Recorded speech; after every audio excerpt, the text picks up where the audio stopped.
এই মুহূর্তের সর্বশেষ আপডেট নিউজ নিয়ে আপনাদের সামনে হাজির হলাম। এখন শুনবেন সংবাদ শিরোনাম। জামায়াতের আমিরের টুইটার অ্যাকাউন্ট হ্যাকের পেছনে বিএনপির নাম ভাস। হ্যাকের সাথে কারা জড়িত? জিজ্ঞাসাবাদে বের হয়ে আসলো বিএনপি চেয়ারম্যান তারেক রহমানের নাম। অবশেষে ধরা খেল রাষ্ট্রপতি। জামায়াতের আমিরের অ্যাকাউন্ট হ্যাকের ঘটনায় রাষ্ট্রপতিকে যে কড়া বার্তা দিলেন সেনাপ্রধান ওয়াকার। আরও জানাব, সেনাবাহিনীর গোপন ভিডিও বিএনপির হাতে। বাংলাদেশের নির্বাচন কোন পথে? সেনাপ্রধানের ঘোষণায় কেঁপে উঠল রাজনীতি। সর্বশেষ জানাব, শেষ মুহূর্তে পরিস্থিতি পাল্টাচ্ছে।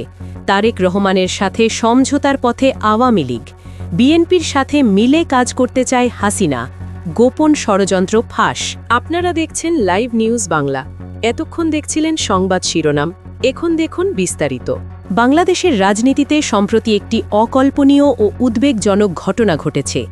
এতদিন যাকে আমরা ডিপ স্টেট বা প্রশাসনের ভেতরে লুকিয়ে থাকা রাজনৈতিক ষড়যন্ত্র বলে আলোচনা করতাম, এবার তার একটি দৃশ্যমান উদাহরণ সামনে এসেছে।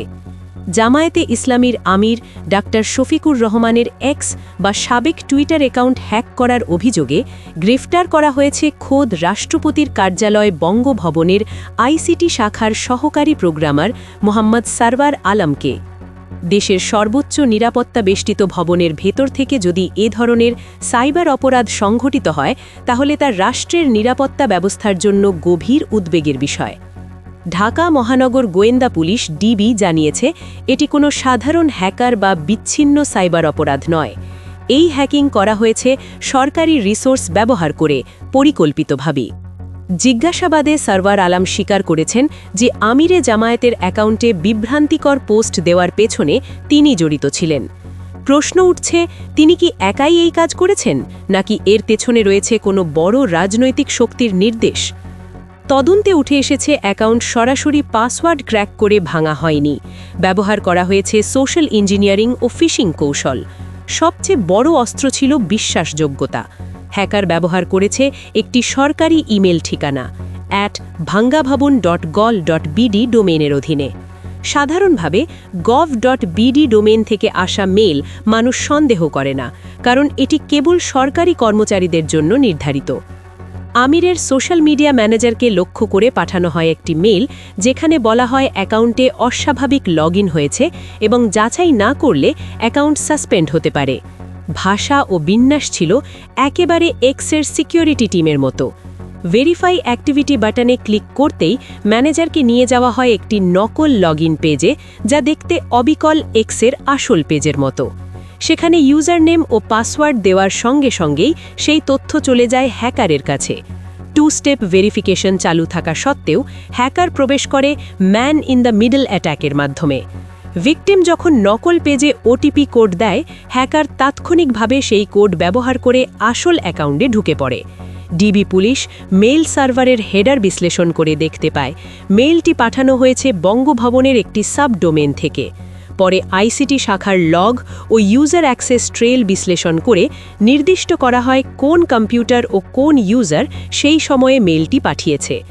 প্রমাণ এতটাই সুস্পষ্ট ছিল যে সারওয়ার আলমকে গ্রেফতার করতে ডিবিকে দ্বিধায় পড়তে হয়নি। তদন্তে এখনও পর্যন্ত কোনো আর্থিক লেনদেনের প্রমাণ মেলেনি। সারওয়ার আলম জানিয়েছেন, এটি ছিল রাজনৈতিক সমর্থন ও সম্পর্ক ভিত্তিক সহায়তা, অর্থাৎ সরকারি পদে থেকেও তিনি একটি রাজনৈতিক এজেন্ডা বাস্তবায়নে যুক্ত ছিলেন। অভিযোগ উঠছে, তিনি বিএনপির সমর্থক বা কোনো বিএনপি নেতার নির্দেশেই এই কাজ করেছেন। অ্যাকাউন্টে প্রবেশের পর রিকভারি ইমেল ও ফোন নাম্বার পরিবর্তন করা হয় এবং এরপর পরিকল্পিতভাবে বিভ্রান্তিকর পোস্ট দেওয়া শুরু হয়। উদ্দেশ্য ছিল নির্বাচনের আগে জামায়াতের ভেতরে বিভ্রান্তি ও বিভাজন সৃষ্টি করা। এই ঘটনার রেশ কাটতে না কাটতেই জামায়াতের সেক্রেটারি জেনারেল মিয়া গোলাম পারওয়ারের এক্স অ্যাকাউন্টও একই প্যাটার্নে হ্যাক হওয়ার খবর আসে। আরও প্রশ্নবিদ্ধ বিষয় হল, এই হ্যাকিংয়ের খবর সর্বপ্রথম জানেন ছাত্রদলের এক নেত্রী। সাধারণত হ্যাকিংয়ের তথ্য সবার আগে হ্যাকার বা সংশ্লিষ্টরাই জানে, তাহলে তিনি কিভাবে জানলেন? এ থেকে ধারণা করা হচ্ছে এটি একটি সংগঠিত সাইবার অপরাধ চক্র, যেখানে একদিকে প্রশাসনের ভেতর থেকে প্রযুক্তিগত সহায়তা দেওয়া হচ্ছে, অন্যদিকে মাঠ পর্যায়ে রাজনৈতিক সংগঠনগুলো তা প্রচার করছে। এই ঘটনা প্রমাণ করে ক্ষমতায় না থেকেও একটি রাজনৈতিক গোষ্ঠী রাষ্ট্রযন্ত্রের ভেতরে প্রভাব রেখে সেটির অপব্যবহার করতে পারে।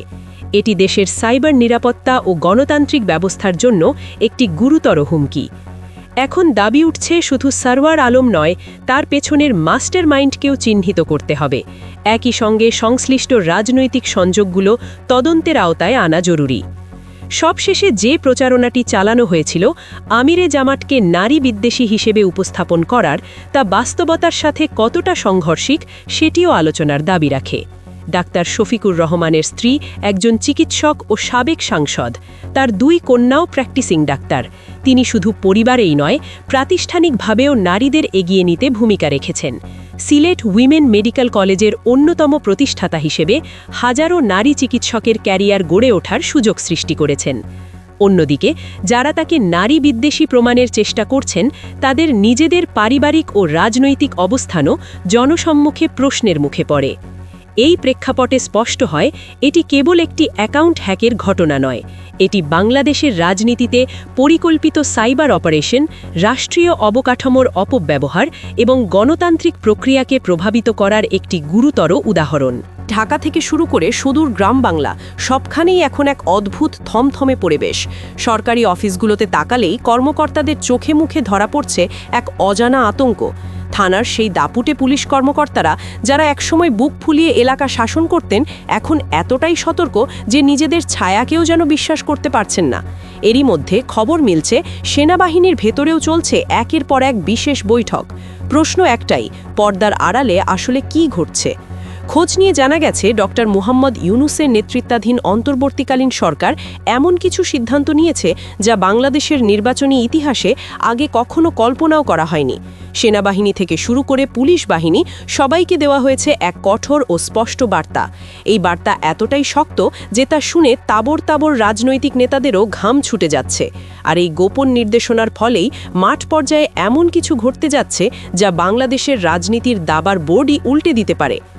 গত কয়েক সপ্তাহে ঘটে যাওয়া ঘটনাগুলোর আড়ালে লুকিয়ে আছে কি বার্তা? বিএনপি কেন এতটা চিন্তিত? আর জামায়াতে ইসলামী বা কেন এত আত্মবিশ্বাসী? চলুন ঘটনার গভীরে ঢোকা যাক। সেনাপ্রধানের সাম্প্রতিক এক সাংবাদিক সম্মেলনে দেওয়া বক্তব্য আপাতদৃষ্টিতে সাধারণ মনে হলেও এর রাজনৈতিক তাৎপর্য অত্যন্ত গভীর। তিনি সবার আগে সর্বশেষ আপডেট নিউজ দেখতে সাবস্ক্রাইব করে আমাদের চ্যানেলের সাথেই থাকুন। আমাদের নিউজ ভালো লাগলে লাইক, কমেন্টস ও শেয়ার করুন। ধন্যবাদ সকলকে।